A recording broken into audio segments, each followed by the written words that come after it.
اچھا، اس پر ہم بات کریں گے مزید کہ ایمان کی جو کیفیت ہے وہ خوف اور امید کے مابین فرمائی گئی ہے۔ میں چاہتا ہوں مفتی صاحب اس پر کچھ کلام فرمائیے گا۔ دیکھیں قبلہ ڈاکٹر صاحب نے بڑی خوبصورت انداز میں خوف کی وضاحت فرمائی۔ اچھا، ابھی جس طرح میں نے پہلے بھی کہا کہ اللہ تعالیٰ کی بارگاہ میں تو خوف بھی رکھا جاتا ہے اور دنیا میں سب سے بڑھ کر محبت بھی اسے سے کی جاتی ہے، بے شک یہاں تک کہ اس کی محبت تو ہمارے دلوں میں سمائے ہے۔ بے شک دیکھیں نا، حدیث قدسی ہے کہ لا یسعنی ارضی ولا سمائی ولکن یسعنی قلب عبد المؤمن، کہ میں کہیں پر بھی نہیں سماتا ہوں، زمین و آسمان میں نہیں سما سکتا، لیکن بندہ مومن کے قلب میں سما جاتا ہوں، یعنی انوار و تجلیات کا ظہور اس کی شان کے مطابق، ورنہ تو اللہ رب العالمین اس سے پاک ہے۔ بے شک۔ تو یہ آپ دیکھیں کہ کیسی محبت کہ بندہ مومن کے دل میں میری تجلیات جو ہے وہ اس سے اس کا دل منور اور روشن ہو جاتا ہے۔ اچھا، اس کے ساتھ ساتھ میں یہاں پر یہ بھی عرض کروں گا کہ ایک معنی یہ بھی ہے کہ ڈرنے سے مراد، خوف سے مراد اللہ تعالیٰ کی کبریائی، اس کی طاقت اور اس کی قدرت کا اعتراف کرنا، اور یہ ہمارے ایمان کا حصہ ہے۔ اب آ جائیں اس پر کہ جو حدیث پاک ہے کہ الایمان بین الخوف والرجاء، ایمان جو ہے یہ خوف اور امید کے درمیانی کیفیات کا نام ہے۔ اچھا، یہاں پر بھی دیکھیں کہ ایک تو ہمیں یہاں پر ایک درس دیا جا رہا ہے کہ اللہ تبارک و تعالیٰ کی بارگاہ میں، یعنی معبود کی بارگاہ میں ایک عبد کا جو ریلیشن ہے وہ کیسا ہونا چاہیے، ایک بندے کا تعلق کیسا ہونا چاہیے۔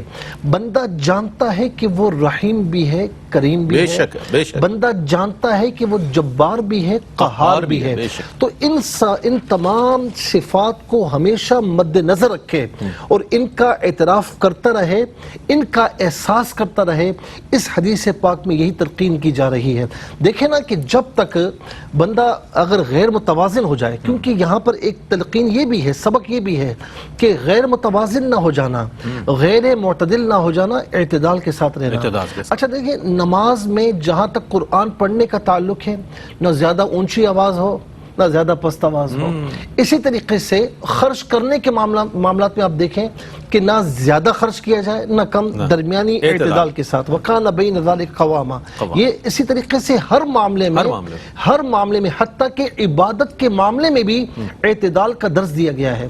حضور نبی کریم علیہ السلام کے متعلق جب سیدہ ام المؤمنین عائشہ رضی اللہ عنہا سے پوچھا گیا کہ عبادات کا حل کیا ہے، فرمایا کہ عبادت جو بھی ہے وہ تواتر کے ساتھ ہے، اور آقا علیہ السلام نے یہ بھی فرمایا کہ اس شخص کی طرح نہ ہو جانا جو دن میں اتنے نوافل پڑھتا تھا پھر چھوڑ دیا، لیکن اس شخص کی طرح کہ جو بھلے کم پڑھے، 2 پڑھے، لیکن ہمیشگی کے ساتھ پڑھے۔ تو اعتدال کا درس ہماری زندگی کے ہر شعبے میں ہے، اعتدال اور استقامت۔ جی، تو یہاں پر بھی اعتدال اور استقامت کا درس دیا جا رہا ہے کہ یعنی یوں سمجھ لیجئے کہ خوف ایک طرف بہنا جانا، بلکہ امید کی طرف بھی آنا، ٹھیک ہے نا۔ اچھا، امید اتنی ہو جائے کہ خوف زائل ہو جائے، تو ایسا بھی نہ ہو۔ جیسے ایک واقعہ حضرت عمر رضی اللہ تعالیٰ عنہ، اچھا سیدنا صدیق اکبر رضی اللہ تعالیٰ عنہ کا آپ دیکھیں کہ عشرہ مبشرہ میں سے، خلفائے راشدین میں سے ہیں۔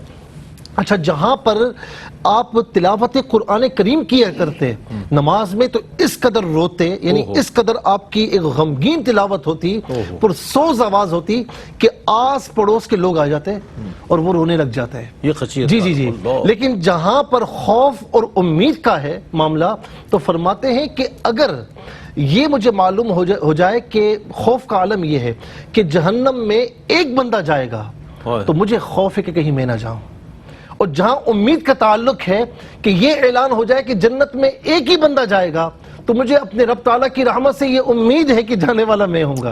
اسے کہتے ہیں خوف اور امید۔ اچھا، حضرت عمر رضی اللہ تعالی عنہ عشرہ مبشرہ میں سے، حال یہ کہ آنسوؤں سے داڑھی جو ہے وہ تر، لیکن خوف کا عالم کیا ہے؟ خوف کا عالم کیا ہے کہ اکثر یہ فرماتے کہ کاش میں ایک تنکا ہوتا، کاش میری ماں نے مجھے نہ جنا ہوتا، یعنی اس قدر یعنی بوجھ اور وبال اپنے اوپر تصور فرماتے کہ کاش میں دنیا میں پیدا نہ ہوا ہوتا، ٹھیک ہے نا۔ اچھا، یہاں تک کہ جب شہادت کا وقت ہے تو اپنے بیٹے سے فرمایا، امام غزالی نے لکھا علیہ رحمہ نے، بیٹے سے فرمایا کہ ساری چیزیں ہٹا دو۔ کہا کیوں؟ کہا تڑپوں، تاکہ اللہ تعالیٰ کو رحم آ جائے. کسی نے کہا کہ آپ تو امیر المؤمنین ہیں, حضور نبی کریم علیہ السلام کے صحابی ہیں, عشرہ مبشرہ میں سے, عدل و انصاف قائم کیا. کہا اتنا کافی ہے, اتنا کافی ہے, نہ وہاں گنا جائے نہ یہاں گنا جائے, درمیان میں آ جاؤں, اتنا کافی ہے, اتنا کافی ہے. تو یہ معاملہ. اچھا, اسی طریقے سے چھوٹی سی بات پہ بخش دینا. دیکھیں امام غزالی علیہ الرحمہ نے اس بات کو لکھا کہ ایک شخص قافلے میں کہیں جا رہا تھا, عورت پر جو ہے اس کا دل آ گیا. اچھا, جب اس سے موقع ملا تو اس نے یہ کہا کہ کوئی بھی نہیں دیکھ رہا, تو کہا کہ دیکھو کوئی دیکھ نہ رہا ہو. تو عورت اس کو سمجھانا چاہ رہی تھی, تو سارے قافلے والوں کو دیکھا تو سو رہے ہیں, کہا سب سو رہے ہیں, تو کہا وہ بھی سو رہا ہے. بس اتنا سننا تھا کہ اس بندے کے پورے وجود میں کپکپی آ گئی اور گناہوں سے باز رہا. اس عورت کی یہ تدبیر کارگر ہو گئی.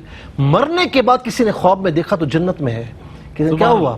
کہا کہ اس وقت اللہ تعالیٰ کا خوف جو مجھ پر طاری ہوا نا, اس وجہ سے میں گناہوں سے انحراف کیا میں نے, اللہ تبارک و تعالیٰ نے اس ایک عمل کی وجہ سے میری بخشش فرما دی.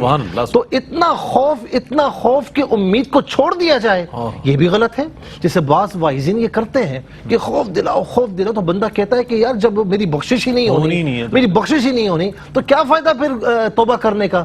جیسے وہ 99 قتل کیے تھے تو کسی سے پوچھا تو اس نے کہا تیری بخشش نہیں ہونی, تو کہا کہ تو بھی آ جا بھائی. ہاں, لیکن اس کے بعد بھی اللہ تبارک و تعالیٰ کس انداز میں فرمائی, ٹھیک ہے نا. تو اچھا, اسی طریقے سے امید اتنی دلائی جائے کہ بندہ خوف سے مامون ہو جائے, تو یہ بھی نہیں کرنا چاہیے. الایمان بین الخوف والرجاء, ایمان خوف اور امید کے درمیان رہنے کا. بہت عمدہ. یہ حدیث مبارکہ جو ہم نے سنی, آپ نے بھی سنی, لیکن اس کی ذیل میں جو گفتگو فرمائی مفتی صاحب نے, اور قرآن بھی ایسا لگتا ہے کہ قصوں کی کتاب, اور واقع انبیاء علیہ السلام کے اس میں قصے موجود ہیں. لیکن علماء حضرات بھی جب آپ کی اور ہماری تفہیم کے لیے کسی چیز کو واضح فرماتے ہیں تو اس میں بہت سی حکایات شامل کرتے ہیں, بہت سے واقعات شامل کرتے ہیں, تاکہ اس کا صحیح طور پہ متن جو ہے وہ آپ تک پہنچ جائے اور اس کا کوئی میسج صحیح معنوں میں آپ تک پہنچ جائے.